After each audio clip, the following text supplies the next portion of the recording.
But one day I was in New York City, and I was with a group of young kids and their moms, all single moms, about 80% African American, and they were in a really tough environment.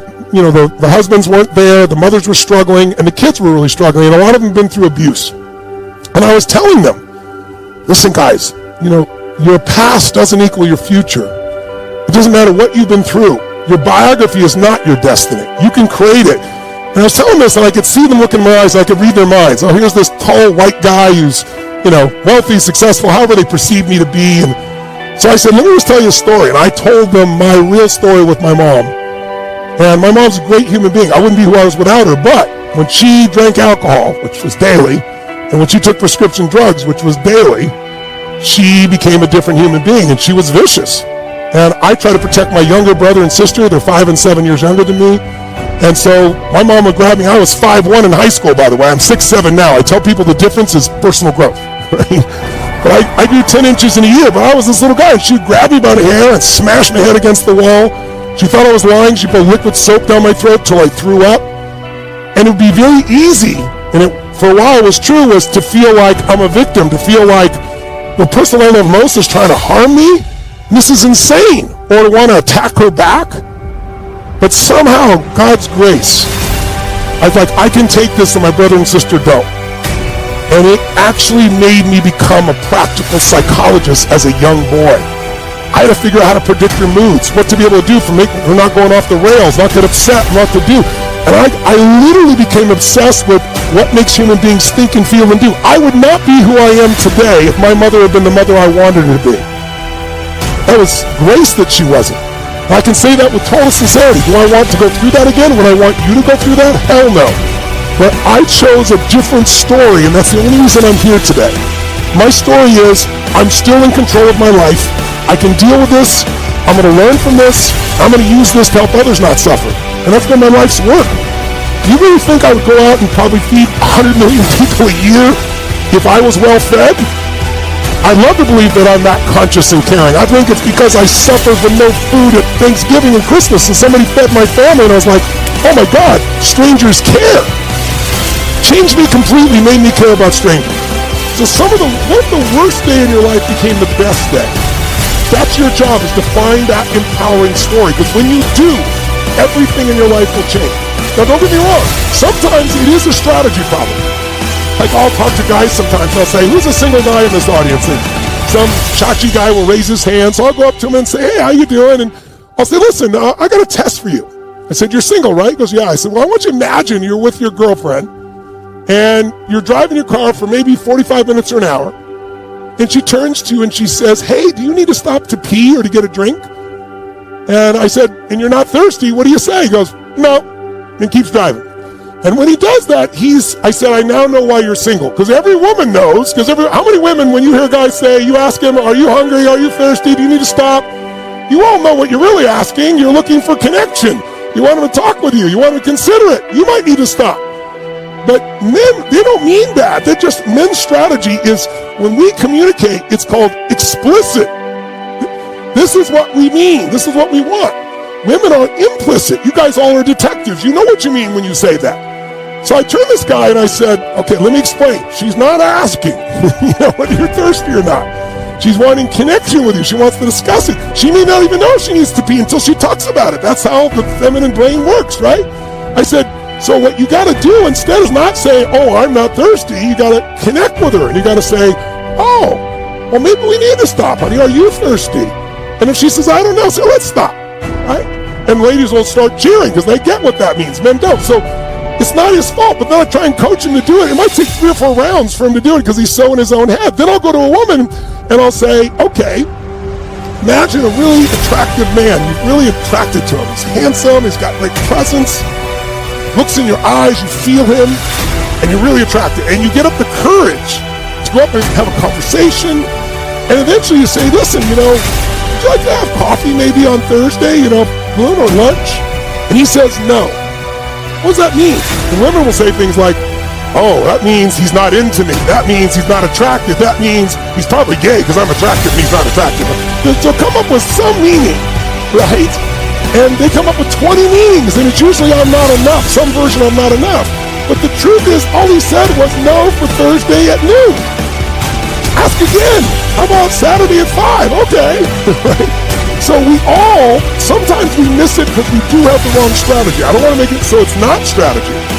It's just usually the story's what's really in the way. Change your story, change your life. How many get this here? Say, ah. Oh, by the way, story, once you build a story, you only find what you look for. Try something right now in the room you're in. I'm going to give you a test. Sit up in your chair. Sit up in your chair with some energy. Create some energy in your body real fast. Create some energy, guys. Come on, wake it up. Life can be brutal. Life can be unforgiving. If I had to sum up in one word the difference between the greats and the average, the difference between the successful and the nobodies of the world, one word, one attribute to describe the difference: discipline. If you don't have the discipline, you can forget about the trophy. You can forget about the success, the greatness. All champions have discipline. But you're going to have some ups and you're going to have some downs. Most people give up on themselves easily. You know the human spirit is powerful.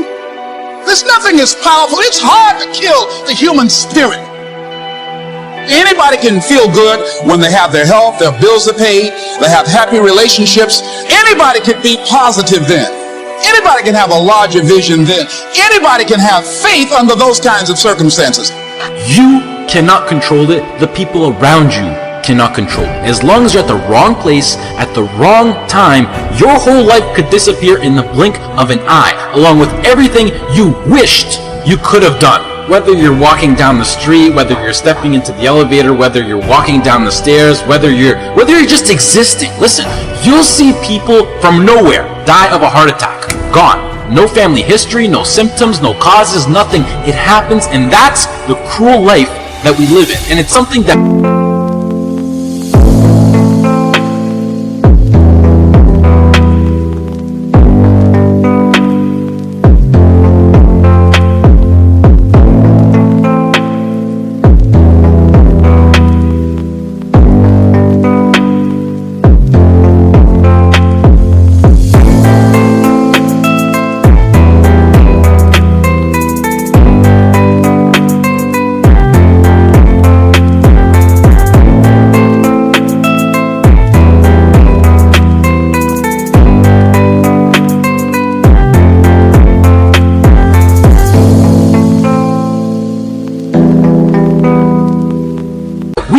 cannot control. So what I want to make clear is that regardless of the path that you take in your life, at one point death will consume you. It doesn't care whether you floss your teeth in the morning, whether you raise a family or not, whether you go on to be rich, poor, a success, a failure, whatever, you are still going to die at one point. It is that simple. And knowing that you're going to die soon should be the biggest motivation to both make the difficult decisions in life and to get your ass out of bed in the morning. So now the question becomes, what is it that you truly have to lose? I am amazing. I am phenomenal. I am capable of all things. So are you. Oftentimes we allow everyone to dictate what's valuable in our lives. It's because you right now see the light. You're an unstoppable force of nature. I am in control of my own destiny. I hold the pen that writes my own story.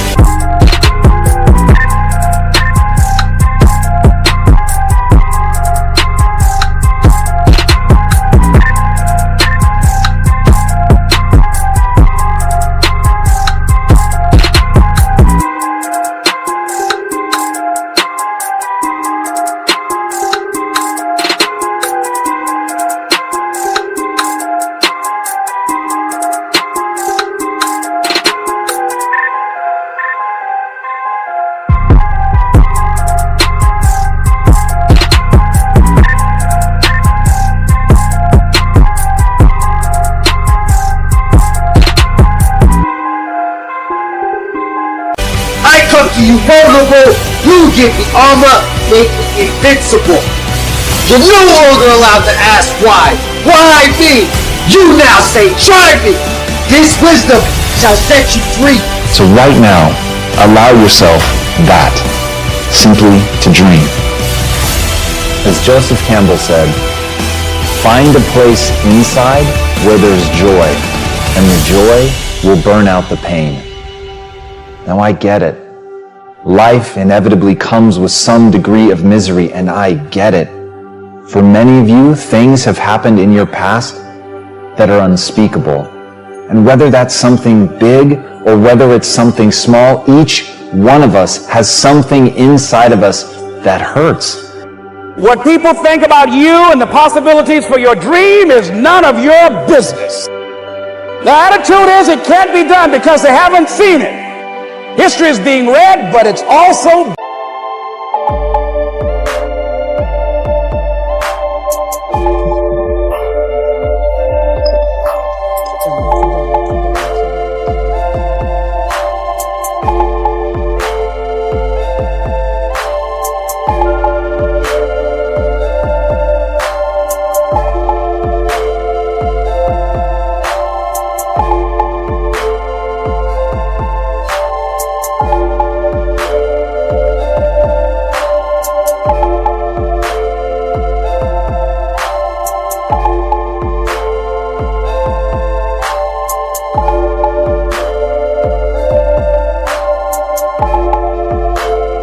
written by people with imagination. Is it easy? Of course it's not easy. It's challenging. It requires patience. It requires persistence. It requires a willingness to do whatever is required to create a new life for yourself. Listen to me, there's no excuse, and what will separate those of you from the rest is not what they give you. What will separate you is what you do. So, how many of you believe in your life that your worst day can become your best day if you turn it around? I happen to believe that. But honestly, in a lot of books you read, there's a seed of every adversity, there's a seed of greatness. You've all heard that before, right? But it's actually true. If you were to go back in your life, some of the greatest trials and tribulations, difficulties you've gone through have ended up producing the most beautiful things in your life. Is that true? Yes?